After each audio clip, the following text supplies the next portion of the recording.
Longki Temu আপুনি কি BJP কৰ্মী? বিজেপি কৰ্মী বোৰ্ড প্ৰেচিডেণ্ট। আপুনি যোৱাকালি দল ত্যাগ কৰিছে।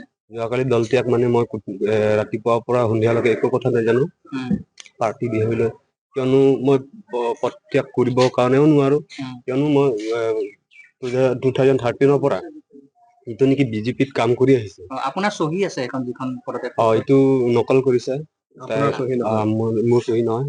আপুনি গম পায় নে কিবা? মই একো গম নাপাওঁ যে যোৱাকালি নগাঁৱত যে গৈছে MLA ছাৰহঁতৰ লগত কিবা কথা বাজি হৈছে এই হেৰি হয় প্ৰেচিডেণ্টৰ বিষয় লৈ। সন্ধিয়াই মই গম পাইছো যে এনেকুৱা তেনেকুৱা কথা আমাৰ ইয়াত আহিব লাগে, আলোচনা আছে। মইতো কৈছো নোৱাৰো আহিবলৈ, মোৰ কাম আছে, মই এইখিনি আৰু। হৈ গলো ভাৰতীয় জনতা পাৰ্টিৰ আমি কাৰ্যকৰ্তা। আমি অৱশ্যে এই সভাপতিৰ পদক লৈ ইমান হেৰি নহয়, আমি ৰাইজৰ কাম কৰিবলৈ আগবাঢ়াটোহে আমাৰ প্ৰধান লক্ষ্য আৰু উদ্দেশ্য। ক্ষমতা আমাৰ উদ্দেশ্য নহয়, আমাৰ উদ্দেশ্যটো হৈ গ'ল সমাজ সেৱা কৰা, সমাজৰ হকে উন্নতি আনাটোৱে আমাৰ লক্ষ্য আৰু উদ্দেশ্য। আৰু আমাৰ দলৰ সিদ্ধান্তক আমি আদৰণি জনাইছো। আমি পদক লৈ অসন্তুষ্টি হৈ কোনোদিন আমি পদত্যাগ কৰা এনে কাৰ্যক আমি বিৰোধ কৰো, আৰু এনেকে কৰিব নালাগে। অসন্তুষ্ট হৈছে, তেখেতে হস্তক্ষেপ কৰিছে নে ৰাইজে পাতিছে নেকি? আমিতো ভিতৰত নাছিলো, আমি মেম্বাৰ বিলাকক সোধা মতে মেম্বাৰ বিলাকে নিজে পাতিছে, আৰু দুইটা মেম্বাৰকে সভাপতি পদৰ কাৰণে 50-50 ভগাই দিছে, 2.5 বছৰ। তেখেত আৰু এজন প্ৰাৰ্থীয়ে অসন্তুষ্টি হৈ তেখেতক গোটেই 5 বছৰ লাগে বুলি দাবী জনাই আধা দিলে নহব বুলি কৈ ওলাই আহি সন্ধিয়াত নামটো কি? শিৱমাই পাটৰ। তেখেতে পূৰ্বতে তেখেতে AP মেম্বাৰ আছিলে, আৰু এতিয়া মানে ৰাইজে বিচাৰে অলপ নতুন মুখ চাওঁ, নতুন কাৰ্যকৰ্তা বিলাকে কিমান এডভান্টেজ কাম কৰিব পাৰে তাক লৈ খুব আশাবাদী। আৰু দলীয় সিদ্ধান্তক আমি আদৰণি জনাইছো। আমি ব্যক্তি লবি নহয়, আমি এতিয়াৰ প্ৰেচিডেণ্টৰো আমি লবি নহয়, আৰু তেখেতৰো আমি লবি নহয়, কিন্তু আমি তেখেতক দেখা পাইছো নতুনক আগুৱাই, কিন্তু তেখেতক দেখা পাইছো ব্যক্তিগত কেইজনমান লবিহে কৰিছে, আৰু ভুৱা স্বাক্ষৰ কেইটামান আছে মানে, আৰু গোটেইকেইটা স্বাক্ষৰ দিয়া নাই, স্বাক্ষৰ কিছুমানৰ ভুৱা আছে, স্বাক্ষৰ ভুৱা আছে। বহিষ্কৃত হবনে তেওঁলোক, নে পুনৰ দললৈ মাতিব? এইটো দলে সিদ্ধান্ত কৰিব, দলে কি কৰে। আমিতো ভাবিছো আমাৰ ব্যক্তিগত বামুণী ৰাইজ হিচাপে, ইহঁতেও আমাৰ ককাই ভাই নিচিনা, আমাৰ পুৰা আমাৰ সম্বন্ধীয় নিচিনা। আমি ভাবো তেওঁলোকে এইবিলাক কৰাতকৈ সহযোগ কৰক, সমাজক উন্নতি কৰাত সহযোগ কৰক। পঞ্চায়তত ক্ষমতাকেন্দ্ৰিক যুঁজ হৈছে, একাংশ বিজেপি কৰ্মী দল ত্যাগ কৰিছে। হয়, এতিয়া ভাৰতীয় জনতা পাৰ্টি হ'ল পৃথিৱীৰ ভিতৰত সৰ্ববৃহৎ দল, আৰু ইয়াৰ লগতে আমাৰ অসমতো গাঁও পঞ্চায়তৰ ইলেকশ্যন ইতিমধ্যে হৈ গৈছিল। তাৰ লগতে ইমান দিনে আমাৰ গাঁও পঞ্চায়তৰ গঠন হোৱা নাছিলে। কালি বিভিন্ন গাঁও ব্ৰহ্মপুৰ সমষ্টিৰ বিভিন্ন গাঁও পঞ্চায়ত গঠন হোৱাৰ লগতে আমাৰ বামুণী গাঁও পঞ্চায়তো গঠন হৈছিলে। ইতিমধ্যে আমাৰ ইয়াত দুটা পদ বিচাৰি আছিলে, কিন্তু আমাৰ আলোচনাৰ মৰ্মে অন্য পঞ্চায়ত তেনেধৰণে দিছে, 2.5 বছৰকে দিছিলে। কিন্তু এই ক্ষেত্ৰত মানে আমাৰ এগৰাকী প্ৰাৰ্থীয়ে মানি লোৱা নাই। তেওঁক প্ৰথমেই লাগে, আৰু লগতে সম্পূৰ্ণ 5 বছৰ লাগে বুলি তেখেতে এটা মানে দাবী জনাইছিলে। কিন্তু পূৰ্বে জনপ্ৰতিনিধি আছিলে, হয়। তেওঁ ইয়াৰ আগৰ পৰা তেওঁ আঞ্চলিক সদস্য আছিলে। তেখেতে আকৌ এবাৰ সভানেত্ৰী হিচাপে বিচাৰিছে।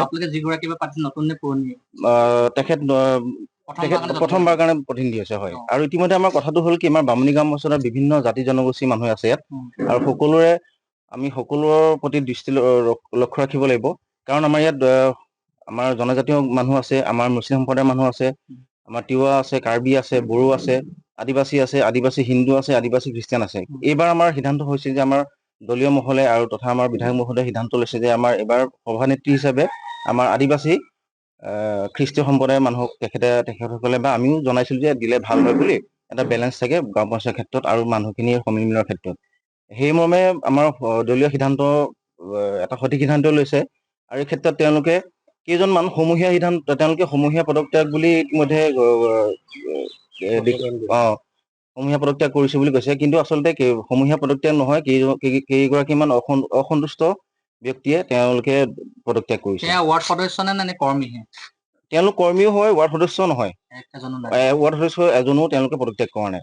কৰ্মীসকলে পদত্যাগ কৰিছে। স্বাক্ষৰ কিবা ভুৱা বুলি শুনিছো হয়। স্বাক্ষৰ ভুৱা কৰিছে। আমাৰ ইতিমধ্যে আমাৰ বুথ প্ৰেচিডেণ্ট আছে, বুথ প্ৰেচিডেণ্ট সকলক তেওঁলোকে মানে ভুৱাৰে স্বাক্ষৰ কৰিছে আৰু আমাৰ সেই যাৰ ভুৱা স্বাক্ষৰ লৈছিলে তেওঁ ইতিমধ্যে আমাৰ লগতে আছে আৰু তেওঁ কেইজনৰ চহী আছিলে আপোনালোকৰ যিখন চিঠি আছিলে? 8 জনৰ আছিলে। কেইজনে মাৰিছে, বাকী ভুৱা কেইজনৰ?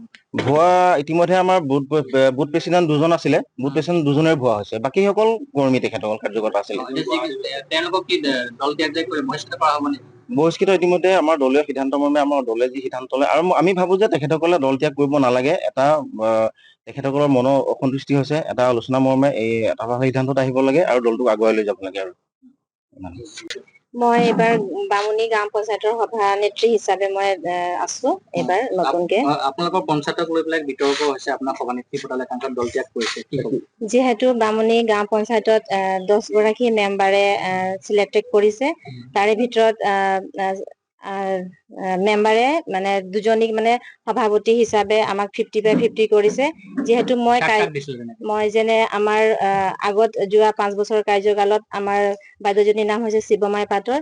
তাই যিহেতু 5 বছৰ আগত এপি মেম্বাৰ কৰিছিলে আৰু যিহেতু মোক এইবাৰ ৰাইজে আৰু মেম্বাৰে যিহেতু নতুন মুখ দেখিবৰ কাৰণে চাপোৰ্ট হিচাপে মোক সভানেত্ৰী দিছে আৰু মই ইয়াত একো মোৰ আপত্তি নাই। যিয়ে মোক সন্মত দিছে মই এইটো লৈ মই সন্তুষ্ট আছো। যিহেতু তাইক 2.5 বছৰ দিয়াৰ কাৰণে তাই এইটো পদৰ কাৰণে সন্তুষ্ট নহয়।